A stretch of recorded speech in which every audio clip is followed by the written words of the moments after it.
Recordemos el problema básico de electrodinámica clásica. Tenemos una colección de cargas, Q1, Q2, Q3, etcétera, que son las cargas fuente. Queremos calcular la fuerza que hacen sobre otra Q de prueba, Q grande. De acuerdo al principio de superposición, es suficiente para encontrar la fuerza de una sola carga fuente por separado y luego el total es la suma vectorial de todas las fuerzas individuales. Hasta ahora hemos visto el caso más simple, que sería la electrostática, en donde las cargas fuentes están en reposo, aunque esta carga podría no estarlo. Ahora vamos a empezar a considerar las fuerzas entre cargas en movimiento. Supongamos que tenemos dos cables que cuelgan del techo, por ejemplo, a pocos centímetros de distancia, y cuando ponemos una corriente, de modo que pasa por uno y después vuelve por el otro, lo que va a ocurrir es que los cables se van a repeler. ¿Por qué ocurriría esto? Uno podría suponer que la batería o lo que sea que lleva la corriente está cargando los cables, de modo que la fuerza es debido a la repulsión eléctrica entre las mismas cargas, pero no es esta la explicación. Uno podría poner una carga de prueba cerca de estos cables y no habría ninguna fuerza. Los cables son eléctricamente neutros. Si bien es cierto que hay electrones que están moviéndose en línea, si se quiere, que es lo que realmente la corriente es eso, son electrones que se están moviendo, pero se toma como que hay igual cantidad de cargas estacionarias, tanto más como menos. Las menos en movimiento, las más estacionarias. Entonces hay una cierta neutralidad que hace que no podamos tomar eso como el efecto de repulsión entre cables. Esta otra configuración hace que la corriente fluya a través de ambos cables. Es una configuración parecida, pero acá tenemos de vuelta la reconexión.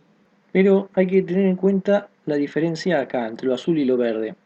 En lo azul teníamos un cable, digamos, que iba y el otro que volvía. Y teníamos que se repelen. Acá lo tenemos en línea punteada, paralelos, cuando no tenemos nada.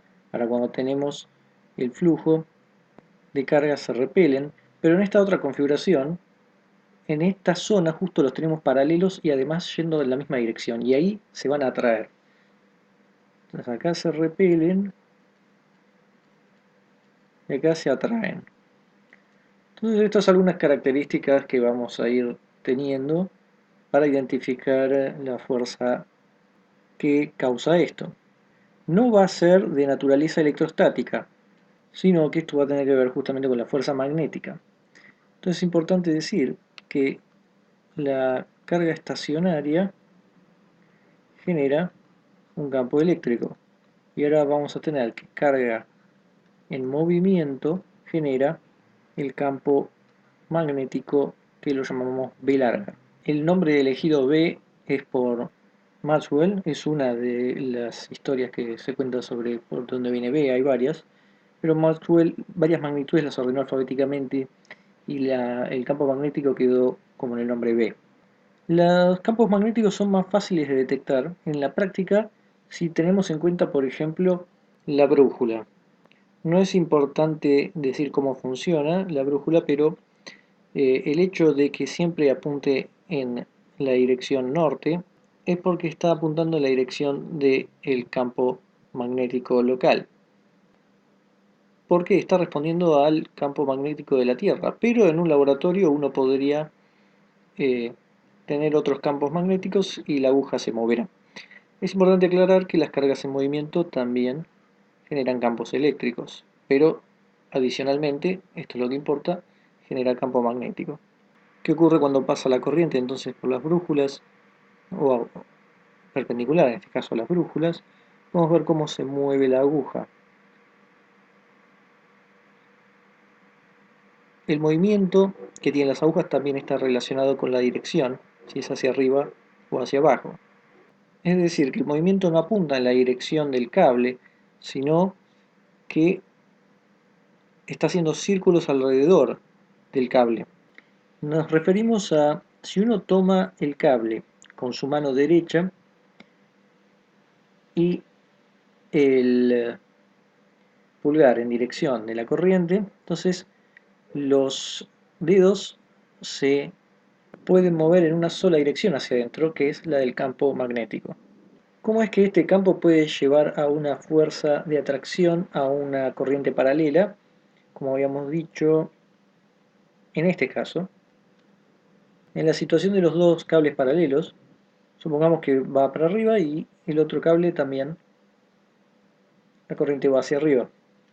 Lo único que vamos a decir por ahora es que vamos a tener que considerar tanto la dirección de la corriente, la dirección de la fuerza, que es de atracción, y la dirección del campo. De hecho, esto nos hace acordar al uso del producto vectorial. La fuerza magnética entonces va a estar dada por QB por B larga, B corta por B larga, donde es la fuerza magnética en una carga Q moviéndose a una velocidad B en un campo magnético B. Esto es lo que se llama la fuerza de Lorentz o ley de fuerza de Lorentz. En presencia de un campo eléctrico y magnético, entonces la fuerza va a ser Q E más B por B larga. No vamos a derivar estas ecuaciones, lo vamos a tomar como un axioma fundamental, cuya justificación viene por los experimentos que vimos. Lo que generalmente se trata de resolver es encontrar cuál es el campo magnético B, también si es necesario el campo eléctrico E, y estudiar distintos tipos de sistemas. Por último contaremos la historia de Ørsted sobre cómo notó lo que ocurría con las brújulas. Ørsted estaba dando clase en 1819-1820, por esa época, sobre electricidad, galvanismo y magnetismo a estudiantes avanzados de la Universidad de Copenhague. Electricidad, galvanismo y magnetismo eran tres cosas en esa época que no tienen que ver con las de ahora. Electricidad era electrostática, galvanismo se refería a los efectos producidos por corrientes continuas desde baterías, ya venía de experimentos de Galvani y de Volta, y el magnetismo era todo lo que tenía que ver con las agujas de las brújulas y otros efectos conocidos. Se tenía una idea de que habría alguna relación entre las corrientes galvánicas y la carga eléctrica, o al menos se esperaba, pero en cambio el magnetismo no tenía ninguna relación con todas estas otras cosas. Aún así, Ørsted tenía alguna idea de que tal vez, así como la corriente galvánica podría tener algún tipo de eh, electricidad, que el magnetismo también podría tener algún tipo de electricidad.